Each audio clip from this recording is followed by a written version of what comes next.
Hello, I'm Eric Snodgrass, and thank you for watching today's Ag Forecast, brought to you by Agrible, your premier platform for real-time global insights.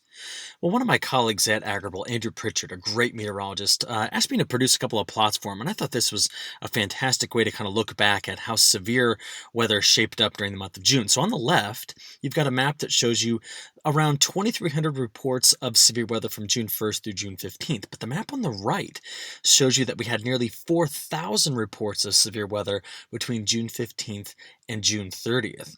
So the second half of the month was very, very busy in terms of severe weather. Each one of those dots represents a different location where we had strong and severe storms.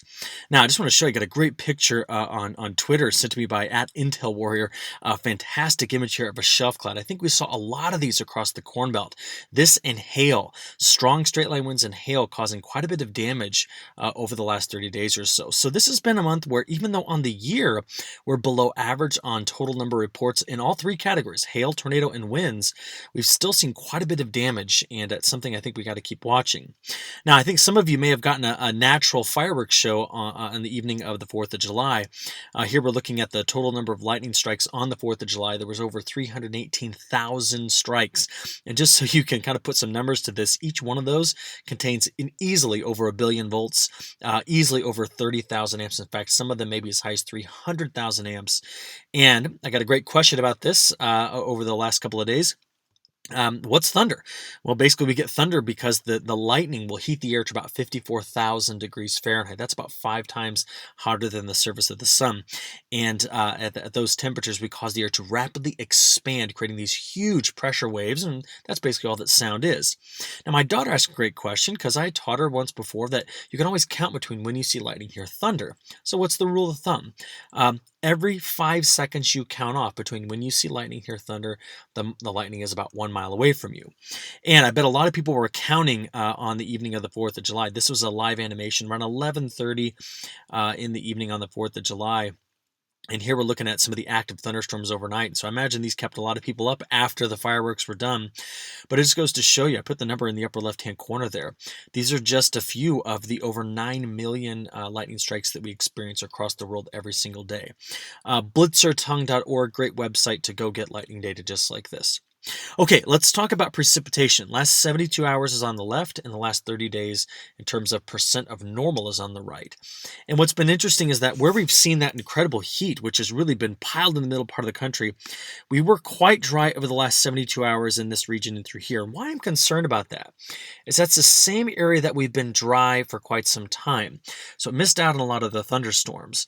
But what I really want you to kind of pick up on here is that much of the Corn Belt has been, near average to much wetter than average, up to 200, in some locations over 300% of normal rainfall in the last month or so. And so that's a very important thing as we kind of continue to push through these very hot days and, as we move through the month of July. We can see that some of the storms in parts of South Dakota, Minnesota, at times were dropping over 6 inches, some locations much, much more than that. We had this little not cutoff low, we had this little upper level low pressure system that kind of went this direction, and it was still causing quite a bit of thunderstorm activity along the Gulf Coast here late into the night on the 4th of July. So this is just kind of our look at how things have gone over the last few days and then over the last month. Now, the setup, as we work our way into the 5th of July, well, the flow of the jet streams over there on the left, you can kind of see we have this upper level trough feature. It's not very not really sharp right in through here, but this is what was helping to support a lot of the thunderstorms we saw in the northern plains on the 4th of July, but a big ridge just to the east of it. And that's why we still have, going into the 5th of July, regions that are still under the heat advisories, the heat warnings. And but there is change coming. We got to talk about what that change is going to look like. I think you'll be able to see it right here. So this is for the 5th of July, what the Storm Prediction Center is looking at in terms of the kind of threat for severe weather. I just want you to kind of see the shape of their marginal risk. You can kind of see it shapes just like this. We have some much cooler air coming out of Canada for the Eastern Corn Belt over the coming days. But as that cold air slides to the south around this big area of higher atmospheric pressure that kind of spins like this, Gulf moisture is still going to be going racing back up the central plains into this region over the next 24 to 48 hours. So why is there the marginal risk in here? Well, we have the lifting mechanism. This is a front. Deep upper level low kind of sitting over just east of the Hudson Bay over here. So that's where that trough was going through, creating a surface low pressure system. And out ahead of it, right where I'm drawing right in through here, is the leading edge of that drier air that's coming through. It's not only, it's a little bit cooler, but also drier. You can actually see it coming from the north. And I believe that people all in this area are just going to be absolutely welcoming this precipitation. Now, the high pressure center will be sitting right here.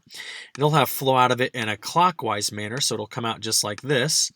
And the low is way up here, and that boundary just sits right in through there as we get through the day on Thursday. And so you can clearly see the differences here in the flow pattern, basically bringing in some much nicer weather. But as I said, still going to be seeing quite a bit of moisture transport coming up here into the higher plains, and that's why there's a thunderstorm risk in this area as well as we get into the day on Thursday. Now, watch this. Are you ready? We've been talking about these really warm overnight lows in addition to the warm days, but the really hot and muggy and disgusting conditions. What we're going to watch here is an animation of dew point temperatures out to the next 84 hours. That's 3.5 days. Watch as I click play. So here we are. We're getting into the day on Thursday. So this is early Thursday morning. Look at the cooler air finally pressing toward the south. See it right there? That's the leading edge of that front. This is now 7, 8. We're getting into the day on Friday here. And look at the cooler air, or the drier, it's a little cooler, but the dry air kind of taking over by the time we get through the weekend. Now, again, look at this. As that high pressure center sits and spins right here, you can kind of see the clockwise motion I'm drawing. We're bringing up a lot of Gulf moisture right into this area. So Central Plains, you're still going to see these dew point temperatures in the, in the 60s and 70s at times up into this area, but the Eastern Corn Belt will be enjoying some drier conditions, at least for a short amount of time. All right, what are we looking at in terms of total accumulated precipitation? Well, turns out it looks as though it's going to be relatively dry for a lot of the Corn Belt after the storms that we're getting on the evening of the 4th of July and those that are coming in on early morning on the 5th of July move out. And that's the storms I'm talking about right in through here. So we had quite a bit of thunderstorm activity. You just saw it a few moments ago in parts of Nebraska, Kansas, getting into Iowa and Minnesota. We also had some stuff in Illinois right over in this area. Well, this map is showing you that precipitation. So this is not coming up in the next 5 days. This is what's already going on right now. As that front sags south like this, it will be the trigger mechanism to be bringing all this precipitation in through here. So the region that I'm kind of coloring right now, this is going to be the region over the coming days, at least through the weekend, that's going to be much wetter than average. I think a lot of the Corn Belt's going to be drier than average. There will still be pop-up thunderstorms, but right now it looks as though the main focal point for the showers and thunderstorm activity will be the front, the boundary just kind of drew right in through here. Okay, let's get into our longer term pattern here. Let's take a look at the next 2 weeks. As we always do, we kind of look at the flow pattern of the upper levels of the atmosphere. So this is a 500 millibar height anomaly map.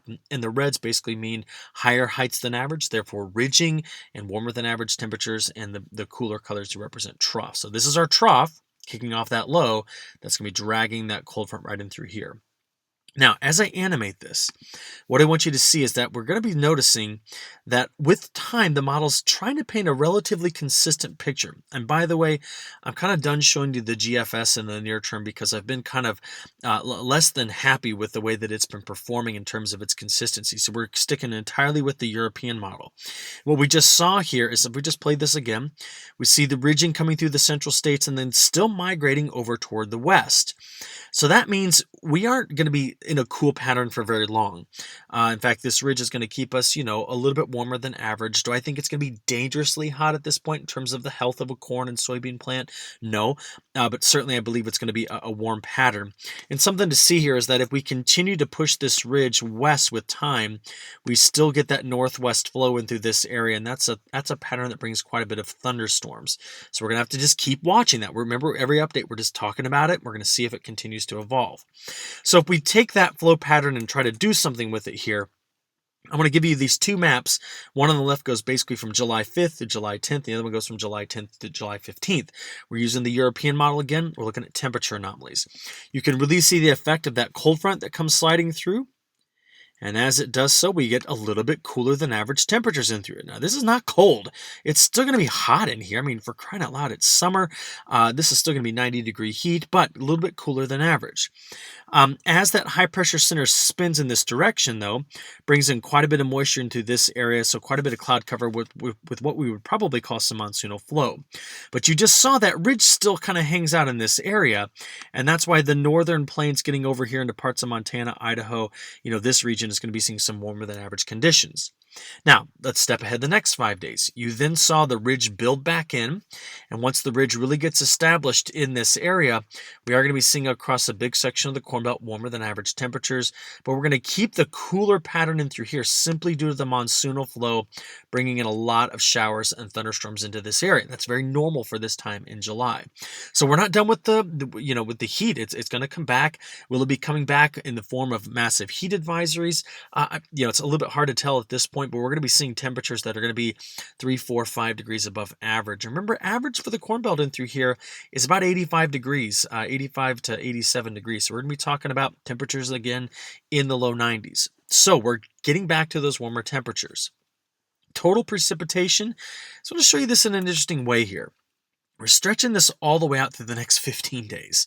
And we're looking at anomalies. Now, this is just trying to capture the overall picture. You see these wetter conditions right in through here. That's just where that front's sagging south, and it's going to continue to give support for a lot of shower and thunderstorm activity. We see the monsoonal flow over the southwest, but we see overall a drier pattern in through this area. Now, what is this model not going to be able to do? Well, if the ridge sets up just like this, okay, we will get those ridge riding thunderstorms on the Gulf of Mexico moisture that comes up in this area. So don't look at this and say, holy cow, it's not going to rain at all in the Corn Belt for the next 15 days. We're still going to be seeing a lot of showers and thunderstorms, these pop-up variety, and possibly these larger, more organized mesoscale convective systems that kind of come down from this direction, the northwest flow. So that's what we're going to continue to kind of anticipate moving forward throughout the middle part of this month. And just to kind of finish up this video, I want to bring up one last point. Right now, the National Hurricane Center is watching a couple areas, one just off the East Coast, and another one that I think is a little bit more concerning. That's this one that just kind of is on this easterly wave that came off of Africa a few days ago. This one looks pretty well organized, and so we're going to have to watch it carefully. This is where it's projected to kind of look out, over the next 5 days or so. Once this gets closer to the Lesser Antilles, we'll have to watch and see how well organized it becomes, as if it's a potential threat to the United States. So it's that time of year. We got to keep watching these things, okay? So with that, though, I think I'll go ahead and wrap up this forecast video. We at Agrible hope you look forward to our next ag forecast coming out on Monday. Head to agrible.com to learn how you can get real-time agronomic and sustainability insights all at the touch of a button. Hope you had a great 4th of July. Look forward to talking to you again after the weekend. Thank you.